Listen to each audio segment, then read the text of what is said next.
Welcome to Off the Post. I'm Russ Cohen. We got Anthony Mingione. And how are you? Doing okay, Russ. As much as I enjoyed this Saturday, Sunday was definitely a much more of a cold chill came back. Yeah, just for a few days. But we're going to bring everybody a show of just endless possibilities and innuendo. And we have Mike Ogella. Mike, how are you?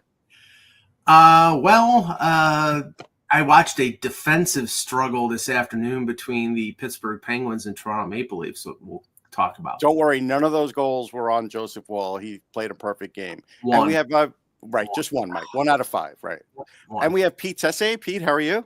I'm great. Living the dream out in the West Coast here in Vancouver for a few more days before returning to the balmy climates of Winnipeg. Yeah. Balmy! It's balmy! It's balmy Winnipeg. Enjoy the climates while you can. All right, so let's talk trade deadline. I guess we'll talk about guys who haven't been traded yet, and then we'll get into some of the ones that have.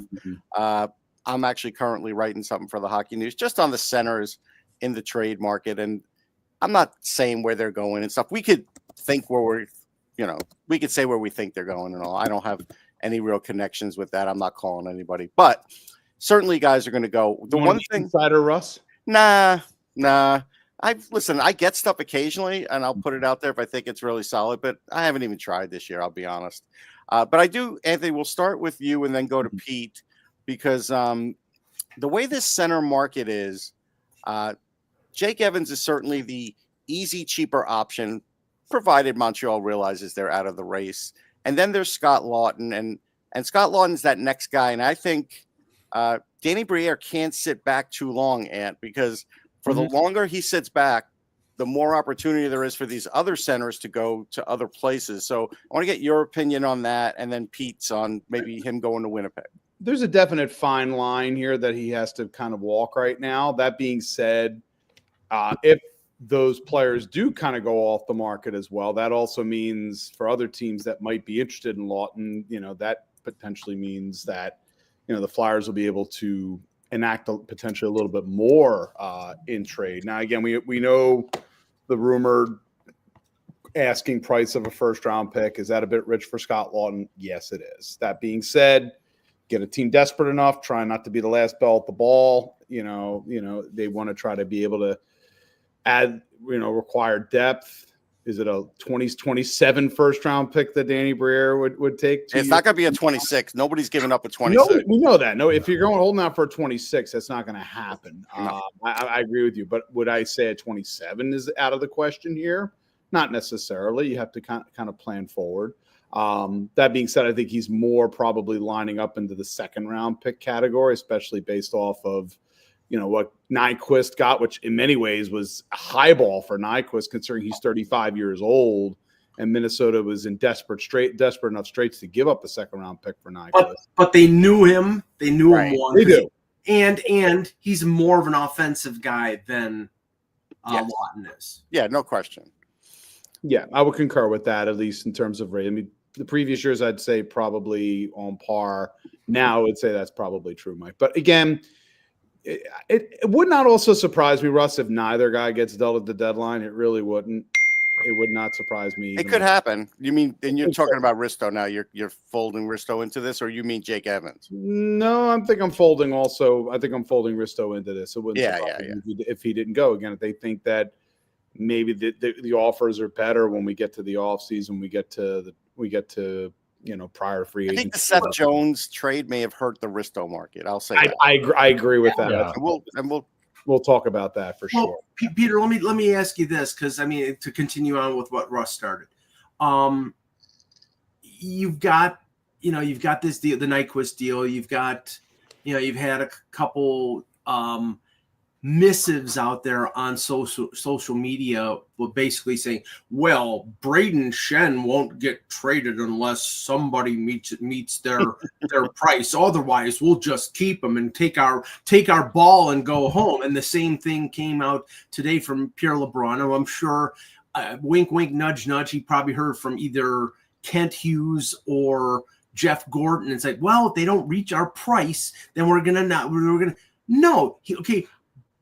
Evans is a rental, and if you don't sign him, and you don't trade him, then he walks for nothing. And I have been of the school of you trade these guys, and if you really want them, you sign them in the summer. But if you do not go past 3 p.m. on March the 7th, and if you don't get anything, you're left handling your you-know-what in your hands. Yeah, Mike, I appreciate your passion and your line in the sand. I always look at things in a funny way. And one of the things I come back to is what's the player's relationship to the club and the GM with their agent? Are they currently in a collaborative discussion point of things about what's the best option and what the player wants with the agent? Or are they in this situation where maybe it's a little more hostile and they're going to find out after the fact? And one of the things I think about, say, with Evans is, to your point, should the guy be a Canadian at the end of the day on the trade deadline? That's really up between what they want and what those conversations are. Are they collaborative? As the agents say, we'd be open to signing with you again, but we want to take a stab at this. There's an opportunity for the player to go do something. It doesn't mean he'll come back, but maybe it's collaborative to what's best, right? And we'll help you find a landing spot. I think that's the unknown with a lot of these ones. And I always go back to something Kevin Cheveldayoff said to Dustin Byfuglien before he signed his last big deal with the Jets. Came up to the trade deadline, he said, are you sure you want this? Because they'd had good conversations. And I think when a player's in a good position, and I'm not comparing Evans in terms of what Byfuglien was in terms of what he meant to the team. Was this at Cabela's? Did they have this conversation? Yeah, it could have been. No, that would have been the one with my son. There's another story about Byfuglien. But he said, was it over a table beef jerky? Could have been.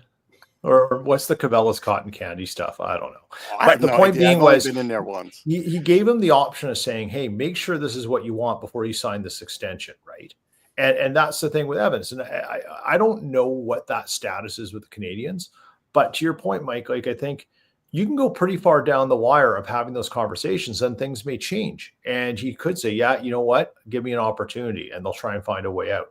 I think Evans is going to be a useful player for someone. Should the Canadians hold on to him? Man, I don't know what the Canadians are doing in terms of like, where are they at in their cycle, right? I could just tell you they don't know what they're doing. I was going to say, right. So does it surprise you then if they keep Evans or trade him? Either way, right? It will surprise me if they keep him, only because he has turned down. Pierre LeBrun has said it more than a few times that they're not really that close. So it would surprise me, because then it would tell me that they don't want to upset Martin St. Louis because they're going to come up 2 points short at their end of the season, and that's going to hurt the guys. Yes, that would surprise me. And David Savard, I mean, we might as well roll him into this too. He's a UFA. Like, what are you going to do? You're going to hold on to him to the last minute and then let that guy walk? Like, he has Stanley Cup experience. Like, you can't let these guys walk. Well, no, they'll hold on to Savard until Friday, because that's, as we saw last year, most of the rentals, except for the big ones, went on Friday. Now, I wouldn't be surprised if Montreal sits him out like they played Buffalo on Monday. They would be stupid to play him and to play Evans. But we thought that on Saturday, and they played all the way through the game. So, I had Mike on high alert. Like, I was texting him and everything. Mike was my source. I was like, wait a second. Wait, you're asking me to pay attention to the game? I'm like watching like Joe Rogan interview Bill Murray or something. With a couple of pizza logs at the in front of you. No, they did not have pizza logs, Russ. They had spring rolls and jalapeno poppers. All right. They're getting more progressive. That's I call that living. Yeah, they get more progressive. Mike, let's talk about another one. Somebody who I work with, Cam Robinson, is posting about Alex Tuch and maybe going to Tampa. Like, I don't think Tampa can afford Alex Tuch. I mean, there would have to be a third team, I would think, involved in that. I mean, do you really think Alex Tuch is going anywhere? My gut tells me no, but you have a better idea than me. Well, okay.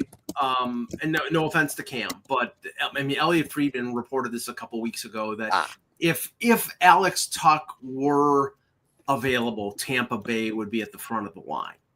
And okay, I mean, but I don't know if they have the cap space, and I don't know whether they have the assets. And we talked about it. Other than Geeky, the only tangible asset that they have, I mean, they've got other lower prospects, but Right. you know, Braden point. You'll still be able to figure out. I'm talking about the guys that they would trade, you moron. Wow, let's not get that personal. Wow. Oh God. Jeez. The Eagles fan thing has gone to his head. No, but no. Oh. other Wow. than Geeky, the only guy that I would say would be in the mix would be Isaac Howard. Isaac Howard is the one, yeah. Yeah, and the Sabres would definitely be knowledgeable about him because they have 2 prospects on Michigan State, so they probably have tracked him all year. But And they watched them at the NTDP. They've seen a lot. right? And they have Jeremiah Crow and a lot of the people with the Sabres. Draper shows up all the time at the All-American game. They all show up. They're all there. But the point here is, and okay, they can always change their mind, but the Kevin Adams has basically said, well, if we're trading a core piece, we want players that help us now. And it's like, okay, I think he has to say that for the fan base because they're tired of this crap. It's 14 years. They're missing the playoffs. They're 13 points out of a playoff spot. If they make a futures deal, people are going to say here, okay, we'll come back and we'll go to these games once you make the playoffs. Until is it better to make no deal? It seems like they're going to make no deal. Well, I mean, with Tuck, he's not a rental. I know, but it just seems like if that doesn't happen, it seems like there might be no deal from them. I mean, Isn't that worse? Well, they have Zucker and they have Greenway. Mm-hmm. The report is Elliott said this week that they were talking about an extension with Greenway. And Greenway's 28 years old. So it's like, I mean, if you sign him. He's a big guy. There's a limit when you're a big guy who bangs his body the way he does. You don't want to go more than 4 years, honestly, with a guy. Right. And he's in injury issues, but he's not a big scorer. So I don't think you're going to be paying him like top dollar. You're going to be paying him like Marcus Foligno money, that type of thing. Like, 4.2, something like that with a cap going up. But Zucker, you just signed him this year. He's making $5 million. He's got 44 points. You're trading him unless you can get him signed. And if they don't do it, they're stupid. Okay, that's fair. I mean, I could see him going back to Vegas. If Riley Smith doesn't go to Vegas, maybe Zucker does, because Riley Smith could be traded tonight. He's not playing. So I was asked about the Rangers. I'll just say this. They, in their trade, I don't think they got anybody spectacular. I think they got some picks, and picks are always good. Again, we've talked about it, and my buddy Shane Malloy will tell you about second-round picks and the chances of them playing, 200 games in the NHL are around 30%. So I know everybody gets excited about the seconds, but you have to have the right guys picking the seconds, and sometimes a lot of luck's involved too. In this draft, there's going to be some luck involved for sure. So there's that. Riley Smith's going to go. Do I know what their strategy is? I think their strategy is they're just trying to clean out the contracts that they don't like and the UFAs, but also they might clean out like Zibanejad or Kreider at some point, probably over the summer, because of things that happened in the locker room, guys that want to leave now because of things that happen in the locker room. So they're in flux. And the other thing in flux is how Peter Laviolette's using guys like Brennan Othman. Now, I saw that he's working out on the third line. That's great because I think he was on the fourth line last game and didn't play that much. Matt Rempe, Laviolette's barely playing. You could just follow Larry Brooks and find that out. You don't have to hear it from me. And so they got problems. I mean, it's more than just dumping out. Adam Fox, yeah, he's hurt. I mean, I don't know to what degree, but if he doesn't come back this year, nobody's going to be shocked. So they're in a bad spot. There's no question about that. But let's talk about Winnipeg. Like I was going to, say about Lawton or whatever. Who do you hear? Because Winnipeg's a real Stanley Cup contender. I think they can make it to the conference finals. They lost to the Flyers. That happens, and the Flyers play well there, and you've talked about that. But they're a good team. I mean, this is a finely tuned machine at this point, I think. Yeah, there has been talk about Lawton, and one of the questions that came up about Lawton was, does he become your third C? And that presents a bit of a problem because I don't know how the Jets navigate. Even though he isn't the quickest skater on the ice, he's the captain, and Lowry plays third line center. So what do you do with Lowry in that situation? And I think the only reason you're going to look at a third line center is what you bump down the line, but also, are you certain about Lowry's overall health going into this? He's been a little slower since he's come back from injury, which is to be expected, right? But, is that more of he's back because he needs to be back, or he's back, and just, kind of masking a few things, right? Like, is it playing with pain or playing with an injury that's not critical anymore, but they want to get him playing because, one, we're 20 games out from the postseason. And I think that's a bit of an internal issue for the Jets. The other thing with the Jets is, and this name has come up too, and I don't think it's the right move for a bunch of reasons, but Ristolainen.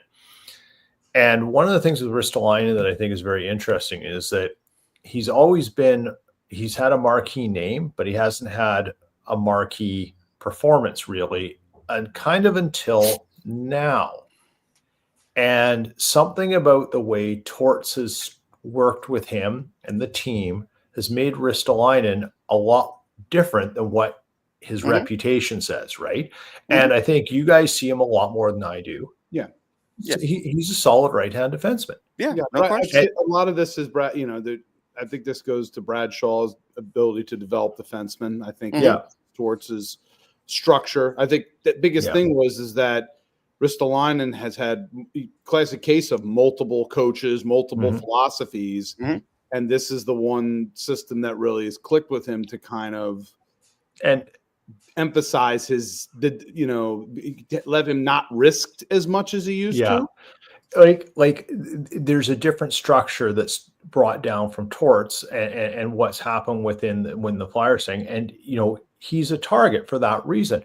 Yeah, I would say for him last year at the deadline was health. He got hurt at the deadline, and that killed his trade value. He's healthy so far, and that is a plus. But I think for any team looking at him, you need to know really well, what did the Flyers change? What has gotten through to him, and understand that. Because I think, Anthony, to your point, he went through the disaster that is Buffalo and all those different coaches, strategies, philosophies, whatever it is. Finally find something that works. Is that a repeatable thing going forward? Because where he would end up, take Winnipeg, is that a place that is using similar deployment, usage, and things of the player? And if that's the case, I think he's not a bad risk. I'm very curious about what the retention could be and what the cost. But I don't know if I'm looking at him going, right now, if you're the Jets or one of these top run teams, I'm not taking a flyer on him, no pun intended, if I don't understand why he went from this to this and stabilized. I'd want to have certainty about that. And the pro scout's got to come to work. The key is whether or not what he's been able to do in Philadelphia, which is, again, I think he's much better at diagnosis in terms of, especially in the defensive end. Like transitionally, he's always been, I think, a pretty decent defenseman. He's got an excellent stretch pass, always has had that. It's just the structure of play and understanding that, he has to be responsible in diagnosing plays, and not the biggest change is the fact that he doesn't go in for the big booming hits like he used to in Buffalo. Yeah. Like he still puts the wood on guys, but it's mostly in the defensive zone, and he does it at a better time. I think that's the biggest change. Now, the question you obviously have, Pete, is outside, if he leaves Philadelphia's system, does he go back to old habits or not? And I think he's at the point of his career where he's 28 years old, and the fact that he's having this success now, I think what you will probably get is what he is now. And in that case, that's a solid number 4. Russell, I've said it. I think he's built himself into a solid number 4 defenseman on a really good team. Yeah, the only downside with Risto is health and occasional turnovers. He definitely has the occasional turnovers. There's no question. But Peter, I wrote for the Hockey News when I was talking about the Jets. To me, the top 4 defensemen is the priority. I mean, because Morrissey's one of the best defensemen in the league. DeMello is a good, I'd say, 4. Pionk is pretty decent, but he's in the final year of his contract. So, maybe that's a factor, maybe that's not a factor. But then the second half of your defense is Sandberg and Stanley, and they have one injury, and you're really in deep doo-doo. Yeah. So the Jets skid, like little skid they had this year, and they had some troubles and Sandberg was out. I put Sandberg higher than I do Pionk right now in importance. That's it. But there is after Morrissey, it's a big drop.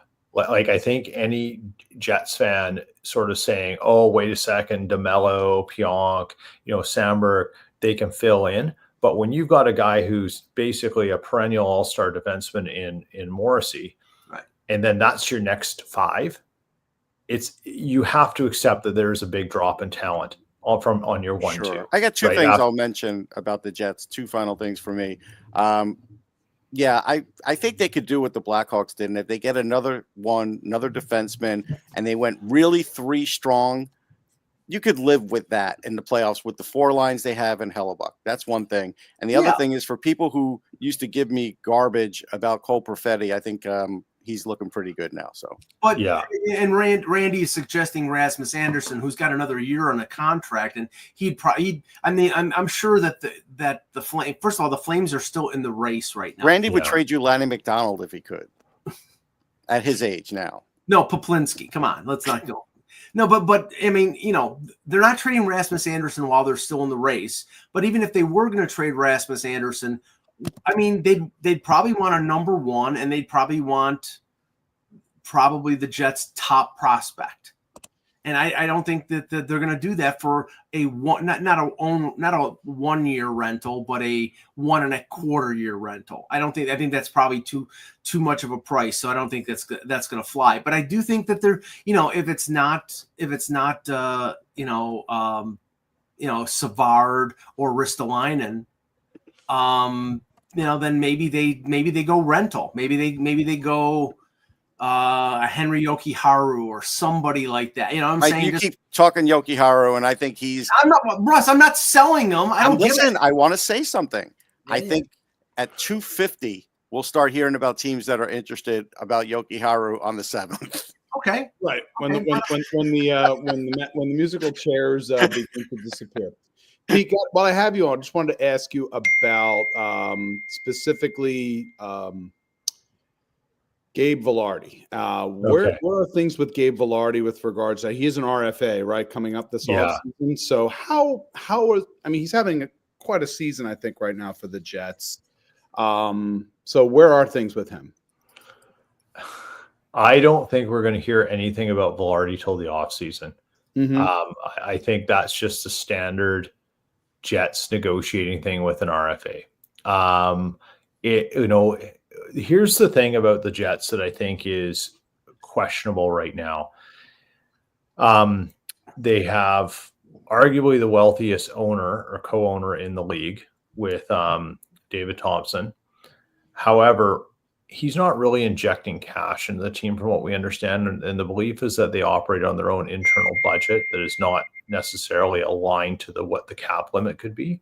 Well, maybe if they sold more fancier IPAs, they could drum up. Yeah. Well, don't get me started about the beers there, Russ. But that there's a bit of I think a disconnect to what fans want and think, okay, we got a big cap jump this year. What can we split? It'll be very interesting to see how they deal with that with Vilardi. If they don't keep him, I think that's going to send some messages elsewhere around future decisions for other players, namely maybe someone like a Kyle Connor who will be coming up for a contract next year, right? Mm-hmm. And they're keeping him. There's no doubt about that, right? And then you've got Nick Ehlers who needs a deal. He could get dealt.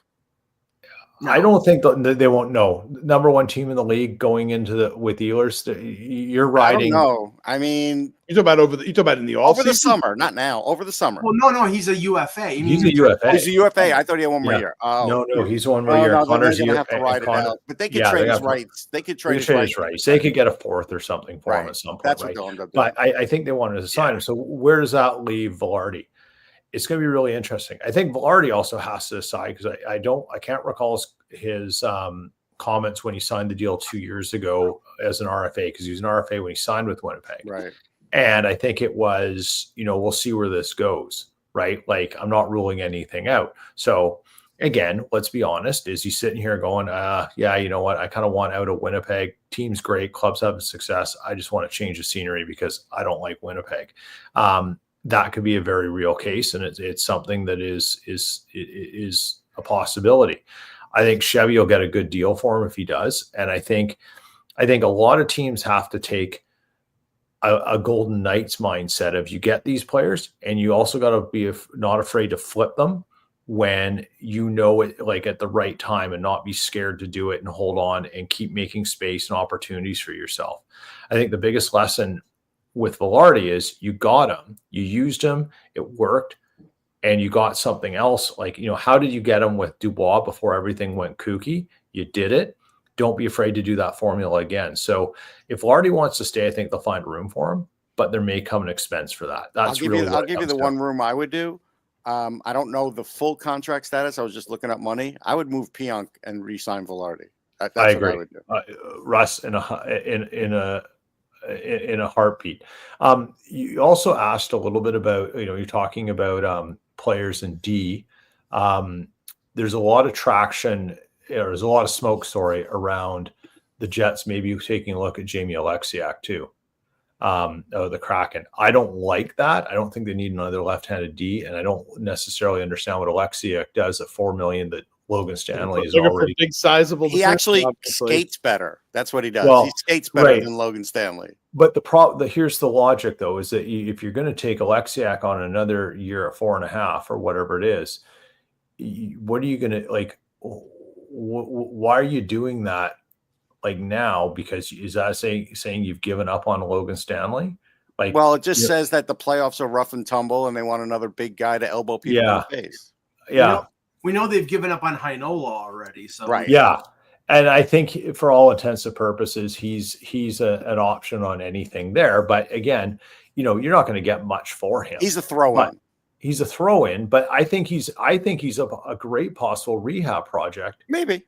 For a team that wants to take a shot and say, hey, there's a potential 5-6 defenseman here who's functional and is great at getting the puck out. You know. So let's talk about the West Coast a little bit. With the big game hunting, we're seeing a lot of different people talking about Mikko Rantanen, Dreger saying that Mikko Rantanen could go to LA, and Anthony and I were kind of like surmising who would be in that deal. And I think if they got an extension, you could talk Quentin Byfield, but if they didn't get an extension, then I think it would be Clark. No, the name that got mentioned was Jordan Spence. Jordan Spence, really? Yeah. That's who they see. Again, this is where I can't. I'm going to just say this. This is where I can't figure out Carolina. Carolina always has a good team. They always get to a certain point, and then they always confuse the hell out of everybody at the trade deadline. And if they took Spence over Clark, I just wouldn't understand what they're doing. Maybe it helps them for this year, but you got to understand how good Clark could be. And it's like, they don't have anybody like that. Like, why wouldn't you want that guy? I'm not sure Carolina's winning the Stanley Cup anyhow this year. So I think you have to look a little down the road. I think they felt like if Rantanen did well, like we all did, maybe they would have a chance to win the cup because they could score in the playoffs. But I don't know. They really confused me. You guys talk about Carolina for a minute, whoever wants to. Well, I mean, okay, and I think my opinion on Carolina has been rather well known. Their ownership is terrible. He's cheap. They don't recognize what is meaningful and what their shortcoming of their organization has been over the last few years, which is goaltending. Up until this year, they had a top flight blue line. Now, Orlov, I think, is in the last year of his deal. Burns is old. Slavin is great. But then you fill in with Jordan Chatfield and Gostisbehere and Sean Walker. That's not Shea and Pesci and their defense has really dropped. Their offense, I mean, Rantanen really hasn't stepped off really well there. And they gave up Neckish, who's going nuts in Colorado right now. I don't like the way, and this is not on Eric. They have Scott Morrow, like they could replenish the defense to some degree next year. I was going to say Carolina has they have guys. It's not like they're bereft. But you believe Clark is a Tremendous offensive defenseman. He's smart. He runs the power play well. He's fast. But Russ, He's the only just, thing is, he has to develop a little more. He does. I can't see LA giving up Clark for Rantanen unless they have a guarantee Rantanen's going to sign. Well, that's what I agree, but I would still go the Byfield route, and then I'd go that route. But they may not want Byfield. Maybe they're like, hey, we got Svechnikov, who we feel like is up and down, and maybe they don't want him. I don't know. And maybe the because I don't know for a fact that I just saw Spence's name being mentioned. He's got another year left in his contract at $1.5 million. He's a restricted free agent after that. He's having a decent year this year. He's only 24 years old. He's right-handed. It might be that's the price that LA is willing to pay, knowing that they don't have any guarantee that Rantanen is going to sign for them. We know that LA needs to boost their offense, their defense, and their goaltending, even though Kemper, I don't trust him more, as far as I can throw him. But they were second in the league in goals allowed, but they can't score. And Peter, they're not beating Edmonton with an offense that's barely scoring more than the goals that they've allowed. No, they're not. I just don't understand why LA takes a plunge right now when you could, if you get Rantanen, are you in any way, shape, or form going to beat Edmonton or they probably Winnipeg? believe they will. Maybe so you have to believe that. So is maybe, it a belief, or is it you've got some understanding that you? Well, I will say this: they're a great home team. If they have home ice, then they might. Yeah, I don't think they're going to get home ice. Maybe Rob Blake's job depends on them beating Edmonton because they've lost to Edmonton 2 years in a row. So then if you're Rob Blake, are you saying, well, I'm going to go get Mikko Rantanen, and all of a sudden you just mortgage the future, and you're like, if it screws up, it's someone else's problem to take care of? Right. Well, they're kind of like the Leafs West. Some teams, yeah. I mean, listen, that could very well be it. You at least say you took a kick at it, and yeah. Yeah, I mean, you could. I mean, would you? Okay, so here's the risk vector on this. Would you rather give up, pay what you have to get Rantanen out of Carolina, right, and take a run now and have it fail, or would you rather see what you can do with this group, add a little bit here and there, so hope you can catch lightning in a bottle and catch someone who put some pucks in the net, right? Like the Jets tried to do with Toffoli last year, but he was so slow it didn't matter. Could you find a player like that just to add some offense in, and then hope you can sign Rantanen in the offseason and get a longer future? But that's the risk factor. So what does time have to do in this? So that's the Blake factor. Yeah, is he down the tubes if he makes the wrong decision one way or the other? So again, it's sort of like, if you're a Vegas person, Mike, you like to play a little poker. I don't play poker, but I play blackjack. And one of the things I always hear is never bust yourself out of a game, right? So maybe Blake is going to sit there and say, if I make the right decision by not making a bad decision, I'm safer for a little more time. And a non-decision could kill you here too. It could. I'm always hitting against the face card, Peter. I'm sorry. If I have 16, I'm hitting against the face card. Yeah. I'm not hitting on 16. No offense. I'm hitting on 16 if it's against the face card. I'm sorry. Whatever. You might be better at it than me. I just wouldn't. I mean, you're the one. You're the one. Ride. You're the one at the opposite end of the table, Russ. That always screws me when I think I'll sit on 12 against the 2, and then I wouldn't sit. That's why I play craps. I wouldn't sit on 12, but I definitely would sit on 15. Yeah.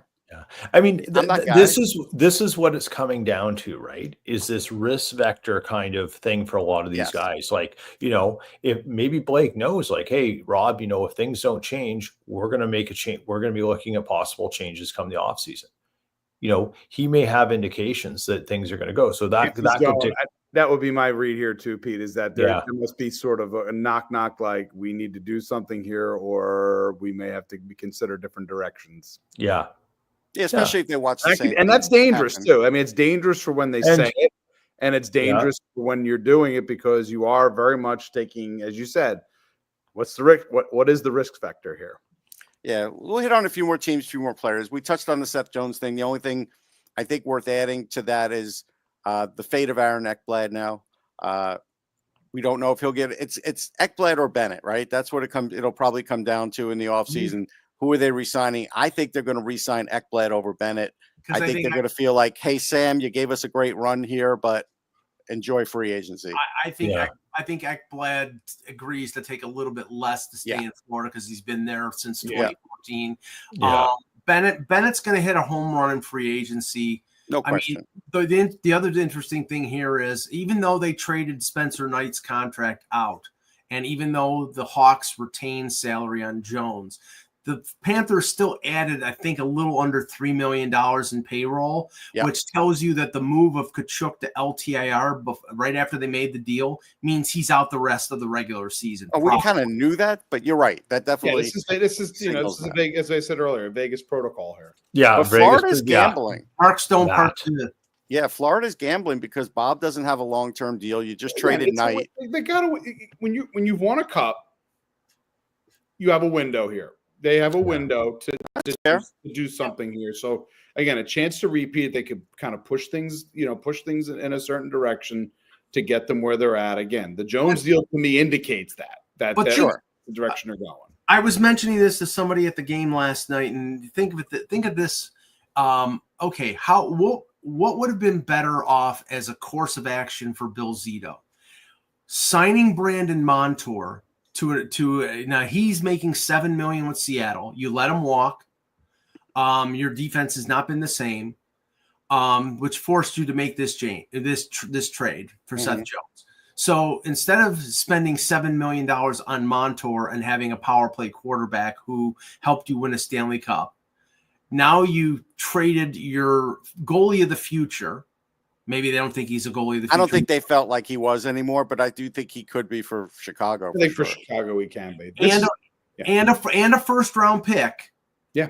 And you have Seth Jones over Montour. I think they probably would have been better off had they signed Montour. I think it's very easy. I think it's very easy to say that now. Yeah, I'm not sure. It's very easy to look at the situation now and say that. Right. In reality, the window of decisions that were being made right after you won a Stanley Cup, you're in a constant evaluation mode. So they've evaluated the fact that we miss him. So maybe is there a little bit of maybe we should have, but again, that's the risk you take. Yeah.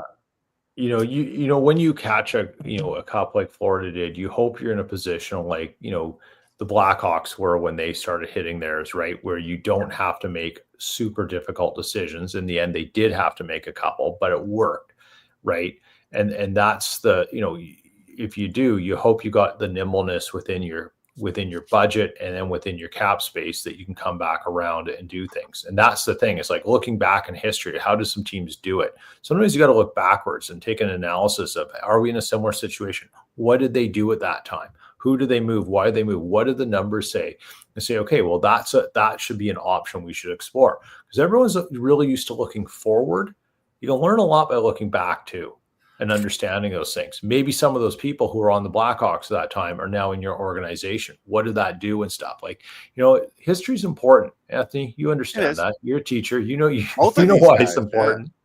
Yeah, they traded Versteeg. They traded Bufflin after that. They traded Ladd. They traded Ladd after 2010, and then they won 2 more cups in the next 5 years. Yeah. They also had other reasons why I think that happened, but yes, that's true. We'll talk about the Islanders for a minute because I think they're batshit crazy for holding on to their guys and not making sure that Brock Nelson is this first center that's traded because he's the best center on the market if anybody really believes he's on the market. It's just, I don't know what's happening with that. Palmieri should get traded. These guys should get traded because whatever race the Islanders think they're in, they're not in the race for the playoffs. I don't know. I don't know what the race is that they think they're in because they look good for a couple of games. This is the Lou Lamoriello stubbornness race. That's what it is. And the thing is, maybe Brock Nelson is the best offensive center at the deadline rental, but I think the best center for this upcoming playoff could be Braden Shen, but he's going to drop off, and he's got 3 more years at $6.5 million. If you're talking about pure rental, pure rental is really kind of what make somebody very attractive in the trade deadline rather than taking on a Shen contract. That's that's not you know what? desirable. It's over. Thanks, Mike. But you know what? I haven't looked at the Islanders roster just in the forwards. I just took a peek now. They're kind of old. Yeah, they're very old. They're kind of old. Like, and they're talking about Noah Dobson, like maybe not getting retained there and getting traded. Like I don't know. I don't know what they're doing. What they're thinking there. Like, I think you've got to get rid of Nelson just to start resetting your age gap. You should trade Nelson. You should trade Peugeot. You should trade Mayfield. You should trade about 5 or 6 of the players off of that roster and take anything for them. Not take anything, but therein lies the complication, right? Get as many draft picks and futures as you possibly can. They need all of that. They need a retool, or they really need to rebuild, but they'll never do that. They need a retool in the worst way, and just don't trade. I think they should trade Anders Lee too. He's going to be 35 next year. Yeah, that's and at $7 million. Trade him. They won't. I know you need something, but if you're languishing doing nothing, right? You're now getting addicted to hopium. And hopium is that thing that you're going to find your way out of it. And it's a really addictive drug, right? Like it's a very addictive drug. Pete. And you know my saying hope from is a long time ago. Hope is never a plan. No, we know that. I'm just saying don't trade All American Burger. They're a classic. Or Zorn's. But anyhow, these are inside Long Island things. Listen, Zorn's is the best chicken in the world, Mike. Someday you'll have it. Whenever I'm there, you have to take me. Yeah. Well, what kind of chicken, Russ? I've never heard of it. They have barbecue, they have fried, but they do like skinless fried chicken now. It's really good. They've got. You're saying a place on Long Island is better than like yes barbecue institutions across the United States. Here's a quick little history lesson. So they had been around since I think the late 50s. They had their own petting zoo. They used to have their own chickens. They used to raise their own chickens, kill their own chickens. They used to keep them out back. We used to go see them as kids. I don't know if they still do that, but yes, they're the best chicken in the world. I've yet to have a place as good. Best chicken in the world. Yes. Breathing in all that good Long Island air. Yeah. Better than CM Punk. Yes. So whatever the acronym is for that, that's what I would say. Okay. Mike, who else should we be talking about? Well, let's just touch on the Leafs because let's touch on the Leafs. Yes, we can't go anywhere without talking about the Leafs. No, we can't. It's not a complete show if we don't talk about the Leafs. I mean, I do think that the game today against the Penguins is a cautionary tale because Austin Matthews scored today, but he scored 1 even strength goal in the last 10 games. As well as he played at the Four Nations, he didn't score. And we know that Austin Matthews is a scorer. He's one of the best shots in the league. He's one of the best scorers in the league. He's not scoring. He's playing well defensively. Something's wrong. We know that he's been struggling with injury all year. And I think this is something that has to be factored into the thought processes of Brad Treliving, because if Matthews is not good, if he's not able to operate at a high level, then what the hell are you going out and getting a third line center? Really, like, again, it's one of these deals where play your kids, see what you got, try your best. Don't waste your future assets. Don't succumb to this bull crap like, whoa, they got to trade Easton Cowan, a number 1, and another prospect for Braden Shen because the future is now. No, the future is the future. But all right, hold on, Mike. So Brad Treliving, if he calls you and he wants your advice, yes, and he says, listen, Mike, I think if we make this trade X, and we think Matthews will be okay in the playoffs, that's what we think. You may think otherwise. Do you think we should make this trade, or you think we should just sit on the team the way it is, and if we get eliminated in the first round, the fans won't care? What do you think, Mike? Well, the fans will care, Russ, of course, but I don't believe the what you just said about, well, we know that I didn't say it. Brad Treliving did. Just to be fair, that was Brad Treliving. That wasn't me. You're doing your best Brad Treliving imitation.